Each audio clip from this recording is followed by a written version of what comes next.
What's going on, everybody? Welcome back to my garage. Today we're going to be going to a guy's house. We're going to pick up some really cool old, I think he says it's redwood barn beams and things. Really cool rustic wood he says he's got. So we're going to head over to his house, pick up that wood in a couple minutes, but let me show you what I got. I got my driver's license a couple weeks ago, and I got a truck, so check it out. Got this thing. It is a 2013 F-150 XLT. Couple interesting things to mention.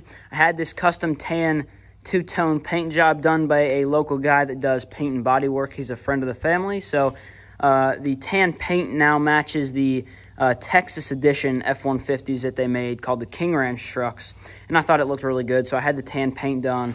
I also got the truck undercoated, and it also has a 2.5-inch leveling kit. So those of you that are into trucks and whatnot, you'll know what that is. Basically raises the front of the truck up 2.5 inches, and it levels it off really nicely. So this thing used to be my dad's. It's got about 120,000 miles on it, but it's real nice because I got a ginormous back seat. I can put all kinds of stuff in, and then the bed back here, obviously, I can load up with wood. So it is pretty handy to have, and it's already coming very, very handy. Like I said, it's got about 120-some thousand miles, so it's got a lot of life left in it.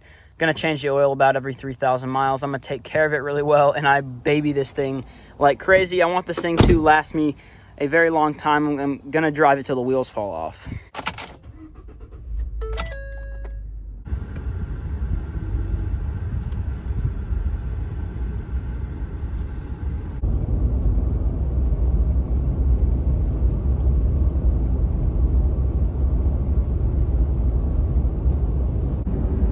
Okay, so we are on our way to go check out all this barnwood that this guy's got. I hope there's some really usable stuff in there. I saw some pictures and some of it looked pretty rough, but he said there's some usable material in there, so hopefully we'll be able to make some really cool projects out of it. It's gonna be a really fun trip, and I'm glad you guys are coming along for the ride. Like I said, I'm not sure how much I'm gonna be able to film at his place, but hopefully I can be able to talk to y'all a little bit. So I wasn't able to film at the guy's house. He was pretty busy doing some other stuff, and we didn't really have a whole lot of time, and it would have been kind of weird, but here's what I got. So these are all 115-year-old white oak barn beams. So you can see they are full of nails and bolts and all kinds of stuff, but these are over 115 years old, as he said, and they're gonna make some really cool stuff. So these are all 6x6s. There's a couple just regular boards in here, but these would make some really cool like floating shelves or mantles or something. So let me know down in the comments what you think I should do with these. I really want to leave the rustic nature of the wood exposed. I'd rather not plane them down. I also don't want to hit any of these nails with any of my machines. So let me know what you think I should do with all these boards. They're pretty cool. Like I said, they're very, very old. Very, very dry. And he said there might be 1 or 2 redwood beams in here, so it'll be interesting to see when we cut into them. I know I haven't posted a video in probably 2 weeks now. I've just been really busy working on all kinds of projects. I'm gonna show you what I'm up to today, just to show you guys what's happening in the shop. I'm currently working on a big round dining table for a local customer made out of really cool red maple. So this is all ambrosia red maple. There's a whole bunch of spalting, all kinds of places to fill with epoxy. So basically what I'm doing is gluing it up in halves. So this is one half of the table. This is the other half of the round table. I'm going to glue it up in halves, pour all the epoxy, and then my local sawmill is going to flatten both of these for me, and then I will glue them back together and then cut it round. So it's going to be a really nice table. It's got all kinds of cool grain, as you can see. So very nice dining table. So the base design is basically going to be basically 2 big X's. So I'm going to do half lap joints here in the middle, and then that's going to be one whole piece. And then I'm going to make a second one that's identical, and then I'm going to cut the half lap right down the middle and glue these to the side of the other X. So basically it'll have 4 legs, and it'll just be basically 2 big X's. It's a really, really cool design that I came up with. I haven't seen this done anywhere. I'll let you guys know how it goes. I might make another update video working on this base because it's going to be fun. I recently acquired this big Delta lathe, so I posted a picture of this on my Instagram. If you're not already following me on Instagram, make sure you go over to Instagram and follow me on there. But anyway, a local guy was upgrading to a bigger Powermatic, and he sold this thing to me for $100, and it works great. and I should be able to turn all kinds of stuff on this now. I can slide this down and do outboard turning. If I had more room in my shop, I could do that. But it's got a 14-inch swing instead of a 10-inch swing on my old lathe, so I can turn much bigger stuff on this. And again, he sold that thing to me for $100, so I got a really good deal on it, and I should be able to have it for a long time. I will be selling my old jet lathe here. I've got a friend that wants to buy it off of me, and he should have fun with that. But this thing is in really good shape, other than the fact that I've had to replace 5 switches over the course of about 2 years. So this thing burns through switches, and I also just put a new belt on it, so that's good to go. So I will be selling this lathe. Over here, I've got a couple bowls that I have rough turned. So this is a big piece of ambrosia maple that I rough turned. Over here, we have some cherry burl, and this is a big epoxy pour, so that's going to look really cool. Over here, we've got some mulberry. Got another piece of cherry burl. So just a bunch of stuff rough turned that is currently waiting to go in the kiln. Coming up to the back deck here where the kiln is at, I have the kiln fully loaded right now with other stuff that is rough turned. So this right here is a cool piece of white oak. I think this is maple. Got some spalted stuff down here. I have some crotch ash right here. Some cool oak and different things down there that are all drying. And the sun just came out, so it got up to 100 degrees so far. Usually in the summer, the kiln will get up to about 135 or 140 degrees in the summer, so it gets pretty toasty in there. You may remember from last week's video, we built these awesome lumber racks underneath in my shop. And the reason we built those is because I got all this red maple. So that big dining room table that I just showed you a minute ago is made out of this really cool red maple. And all of this came out of my grandpa's barn. He gave it to me for free since they're moving. So I got just hundreds and hundreds and hundreds of board feet of this red maple.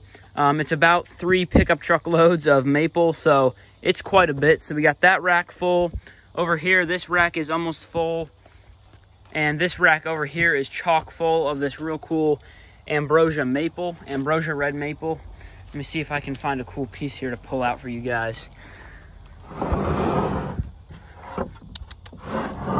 I picked out quite a few of the good pieces for the dining room tabletop, but you can see it's got all kinds of neat grain, a bunch of live edge stuff in there too. So I should be able to make some cool projects out of this. And I did use a whole bunch of this on the dining room table, but I'm going back up there to get another truckload of it in a few days. So these racks down here will be completely full of this red maple. And right now in my garage, I currently have a big chicken coop. So this is for a lady in Northern Virginia. She ordered a custom chicken coop. So this thing is made off of a set of plans that she sent me online. They wanted it to be built to the plan. So we've just got T111 on the sides. You can see we've got cedar trim on the corners. And I was going to make a video on the metal roof, but I honestly wasn't sure how it was going to turn out. But it turned out amazing. The metal roof on this thing looks awesome, and I learned a lot when we did the metal roof for my shop. So I could apply those skills to this. The nesting boxes are right down here. You can see we got 1, 2, 3, 4 nesting boxes. We've got these little things on the side that help hold the lid up, and it also helps it to snap shut. I still have to put a lock right there so that way animals and things can't get in there. But it's a really solid lid for the nesting boxes, and I think that came out great. Right here we got the little door for the chickens to go in, and I still need to put a latch on this door. But heading inside, you can see the customer requested a linoleum floor, so they picked this out from Home Depot. And I just installed it. So that was my first time doing a linoleum floor, and I thought it turned out pretty dang good. It was relatively easy to cut and everything, and I just glued it right in there with some indoor-outdoor carpet adhesive. You can see there's the nesting boxes, and today I also have to work on a ladder that just goes up from right about here, comes down in the middle. It gives them a place to roost and whatnot, but came out really, really good. I'm happy with how the chicken coop looks, and they're getting a lifetime coop here. They are friends of the family, so I gave them a really good deal on this chicken coop, but this is one of my favorite projects that I've ever made. I'm really happy with how this one came out, and it really tested my skills and tested my knowledge in actual construction and not just woodworking. we recently built my shop, and this thing was almost identical. The metal roofing was the same. Everything was basically the same. The framing and everything was the same. So I could apply the skills that I learned building my shop to building this chicken coop, and I think it really helped. One more interesting thing to mention, the roof for this chicken coop is 64 inches long, and that is an overhang of 2 inches on each end. And I wasn't exactly sure how to cut the metal roof because Lowe's wouldn't cut it for me. So my grandpa is a general contractor. I asked him what I should do. He said put an old skill saw blade in backwards and cut the metal roof with a straight edge. I did that and it worked perfectly. So if you ever have to cut metal roof or any type of aluminum or anything, stick an old skill saw blade in backwards, have a straight edge, and you should be good to go. And lastly, up here in the garage, this is a desktop for a customer in San Diego. So this is the underside of the desktop, and it looks pretty cloudy and dusty right now because I just sanded it. I'm about to apply another coat of finish. On the other side of this thing, there is some epoxy inlays with like playing cards. He's a professional poker player, so he wanted to do some poker card elements and whatnot. So that's on the other side because this is the underside. But that red epoxy looks real cool. And this is that red maple that I got from my grandpa. So you can see just all that grain and all that figure. It's real cool wood, and this guy's going to really like his desktop. Well, guys, that's all that I have for you this week. I'll try and get a video out next week, project video.